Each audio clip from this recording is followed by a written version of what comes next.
was a peaceful summer's morning in Cairn on June 10th, 1941, when suddenly chaos perforated the Wexford skyline. As children made their way to school, a loud droning could be heard from all around the sea as a low-flying aircraft approached, seemingly in difficulty.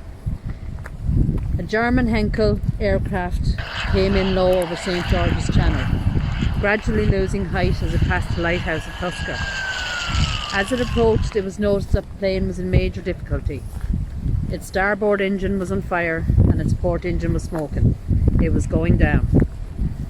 The aircraft continued to lose altitude and appeared to be making a landing on the sea, but eventually it struck land at Nethertown, Cairn, near some houses and about half a mile north-east of Carnsore Point.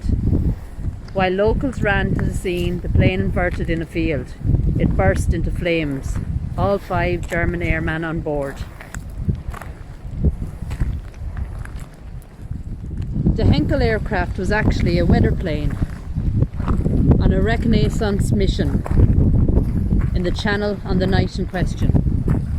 It was a flight that had done many times before, and in fact they flew the same route just 2 nights previously. However, what they didn't bank on was a British RAF squadron having set up in Pembrokeshire, Wales. The squadron moved in to intercept the Heinkel, resulting in the deaths of pilot Rudolf, aged 27, meteorologist Dr Herbert, aged 32, radio operator Alois, 25, radio operator Herbert, 22, and gunner Josef, 26. At Nethertown, locals did their best to try and save the occupants of the ill-fated Heinkel. Volunteers from Carnsore Point Lookout were quickly on the scene. They could do nothing to save the aircrew as the plane was blazing fiercely. Also, there was a grave danger of further explosions occurring at this time. Volunteers at Carnsore Lookout Post were restricted in telephoning reports to Dublin and Waterford as the phone wires had been knocked down by the plane. Messages had to be sent to nearby Broadway. The bodies of the 5 airmen were removed by ambulance to Wexford Military Barracks and left overnight for burial the following day, Wednesday, June the 11th, 1941. The funerals at Crosstown Cemetery were attended by large numbers of Wexford people and military personnel of different services. In May 1959, the remains were removed from Crosstown, from County Wexford, to the German War Cemetery in Glencree, County Wicklow.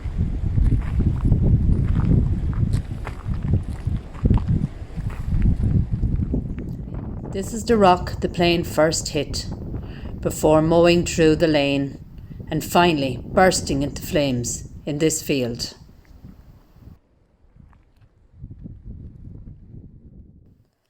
Perhaps one of the most fascinating side stories arising from the crash, however, was locals discovering a piece of tin tubing with a scroll inserted inside at the Nethertown site. Currently held in the Irish Military Archives in Dublin, academic experts identified it as a script written in Hebrew, which was the equivalent of the Christian 10 Commandments for those of the Jewish faith. It is likely that one of the aircrew of the Heinkel may have secretly been Jewish themselves. That this tiny piece of parchment survived the crash and its aftermath, and the fact that one of the crew of the Heinkel may have held this on their person as they went to their death, has a certain poignancy.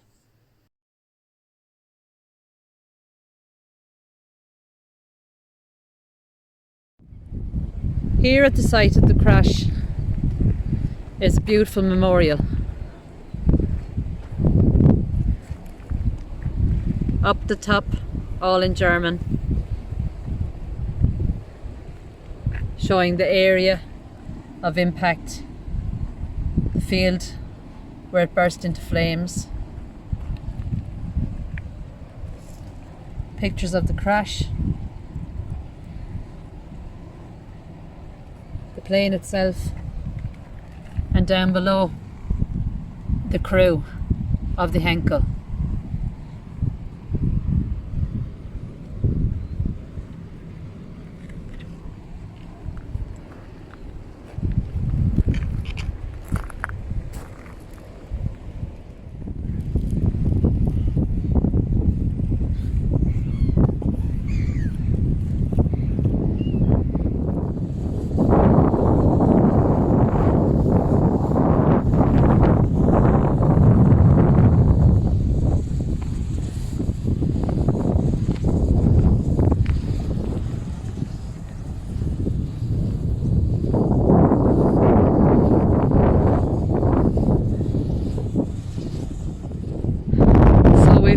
followed the trail along the cliffs there, along by the windmills. I hope you can hear me, it's very, very windy.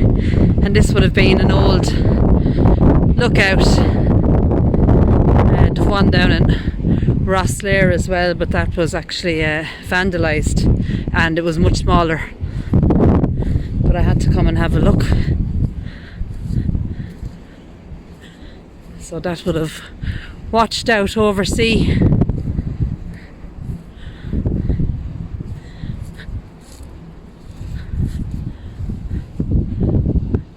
And I'm not sure whether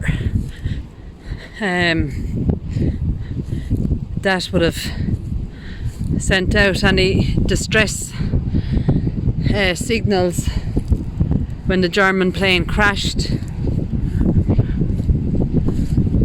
But it looks like it would have been a dwelling house as well. But just look at that for scenery. And the noise of the windmills, I just love it.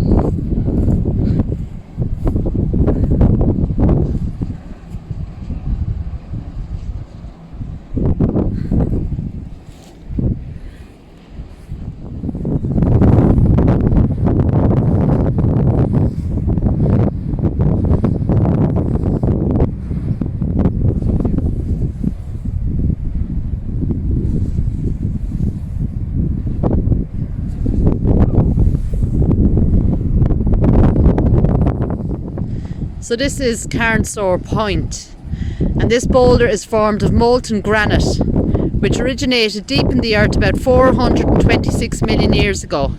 As the magma pushed upwards, it engulfed the overlying rock, but traces of that rock are still recognisable as dark patches here and there in the granite. The roundness of the boulder is a result of weathering enhanced by the chemical actions of salt water. And as I said, that is here in Carnsore Point, close to where that terrible accident happened with the German plane that lost 5 men.